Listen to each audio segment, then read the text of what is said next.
Okay my dear student, तो अब हम लोग अपने इस चैप्टर का सरफेस केमिस्ट्री का फर्स्ट क्वेश्चन पढ़ने जा रहे हैं, जो कि बहुत इंपॉर्टेंट है।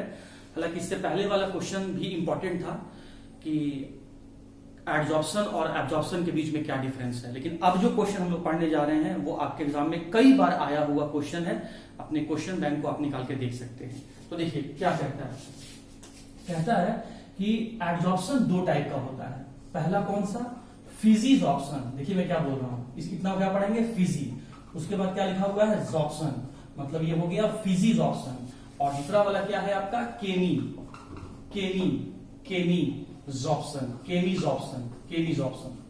तो अब आपके एग्जाम में यही पूछा जाता है कि बताइए इन दोनों के बीच में क्या डिफरेंस है।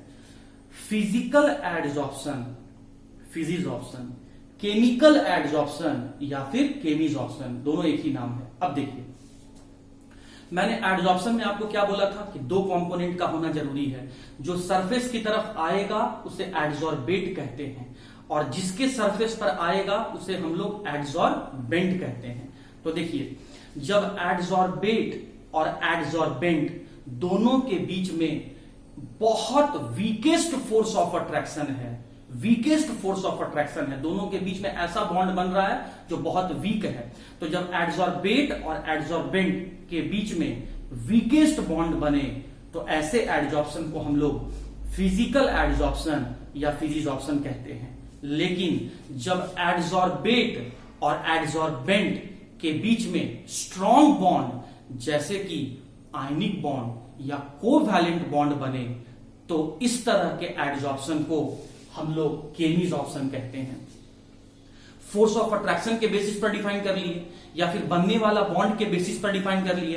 एडजॉर्बेट और एडजॉर्बेंट के बीच में जब वीक बॉन्ड वनडरवाल बने तो फिजियोअब्जॉर्प्शन, स्ट्रॉन्ग बॉन्ड, केमिकल बॉन्ड चाहे आयनिक बॉन्ड बने तो इसे हम लोग केमीजॉर्प्शन कहते हैं। तो इस पॉइंट को हम लोग यहां पर लिख देते हैं कि जब मैं शॉर्ट में लिख रहा हूं, जब वनडरवाल फोर्स ऑफ अट्रैक्शन हो तो उसे किसके बीच में? एडजॉर्बेट और एडजॉर्बेंट के बीच में, तो फिजिजॉर्प्शन। स्ट्रॉन्ग केमिकल बॉन्ड बने, और कौन सा केमिकल बॉन्ड बनेगा?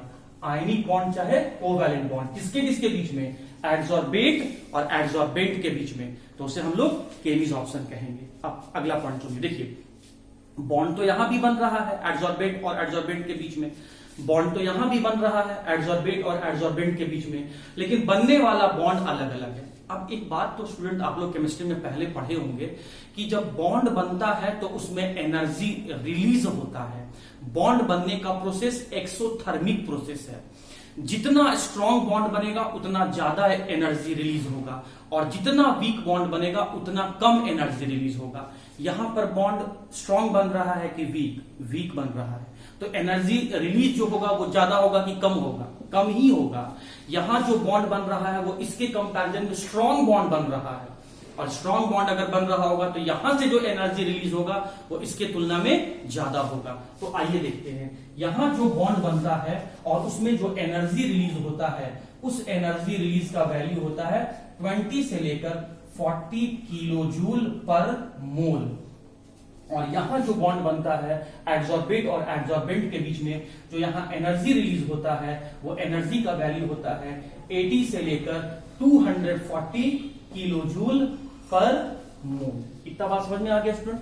अब देखिए कोई भी गैस का मॉलिक्यूल अगर सॉलिड के सरफेस पर आके चिपक जाता है तो उसे ही हम फिजिजॉर्प्शन कहते हैं।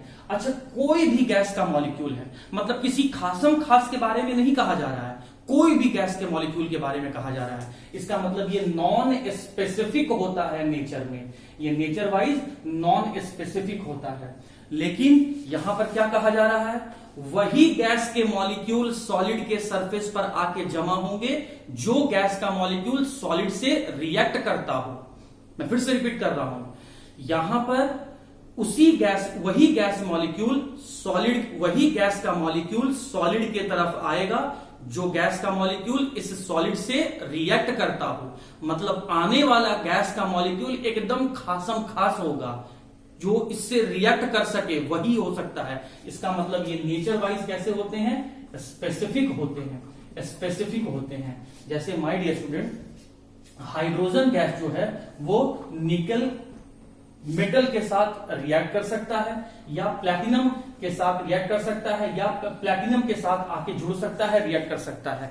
आगे हम लोग ऑर्गेनिक केमिस्ट्री में पढ़ेंगे कि जब हम लोग किसी का हाइड्रोजन के साथ रिएक्शन करवाएंगे तो कैटेलिस्ट के रूप में निकल, पैलेडियम या प्लैटिनम को हम लोग यूज करते हैं। तो हाइड्रोजन इसके सरफेस पर आ रहा है, क्यों? क्योंकि हाइड्रोजन और इनके बीच में रिएक्शन हो सकता है। कोई और गैस आके यहां पर इसके सरफेस पर एब्जॉर्ब नहीं हो सकता है। तो हम लोग कह सकते हैं कि आने वाला गैस फिक्स है, इसीलिए ये स्पेसिफिक होता है नेचर में। लेकिन ये यहां पर नॉन स्पेसिफिक है। देखिए, सभी गैस में, हमारे सराउंडिंग में जितने भी गैस प्रेजेंट हैं, सभी में वांडर वाल फोर्स प्रेजेंट होता है, और वांडर वाल फोर्स के कारण से तो ही फिजिजॉप्शन हो रहा है। तो वांडर वाल फोर्स तो सभी में प्रेजेंट है, तो कोई भी गैस आके जमा हो सकता है। तो सिंस इसमें वांडर वाल फोर्स, ये एडजॉर्प्शन वांडर वाल फोर्स के कारण होता है, इसीलिए नॉन स्पेसिफिक होता है। लेकिन यहां पर जो आपका केमिकल एब्जॉर्प्शन हुआ है वो वही होगा जहां पर गैस और सॉलिड के मॉलिक्यूल रिएक्ट करने वाले होते होंगे। मतलब गैस और सॉलिड के बीच में कोई आयनिक या कोवैलेंट बॉन्ड जैसा बॉन्ड बनता हुआ दिखे, तो यहां पर जो आपस में रिएक्ट करेगा वही आएगा, वही सिर्फ आएगा। तो इसीलिए कहेंगे कि ये स्पेसिफिक होता है नेचर में, और ये वांडर वाल फोर्स से बनता है, कोई भी गैस के कारण से हो सकता है, इसीलिए ये नॉन स्पेसिफिक नेचर का है। अब आइए स्टूडेंट, पॉइंट नंबर 4 की तरफ हम आ रहे हैं।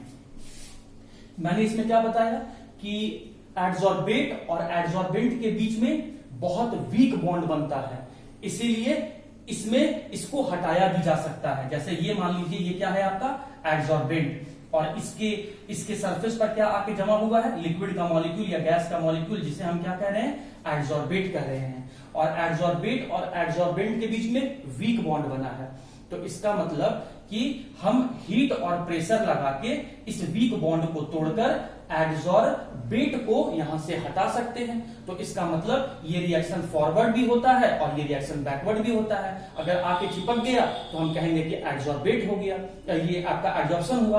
और अगर हम इसे यहां से हटा दिए, फॉरवर्ड डायरेक्शन में हुआ, तो हम अगर इसे हम यहां से हटा दिए तो इसका मतलब ये बैकवर्ड डायरेक्शन में भी हो गया, अलग भी हो गया।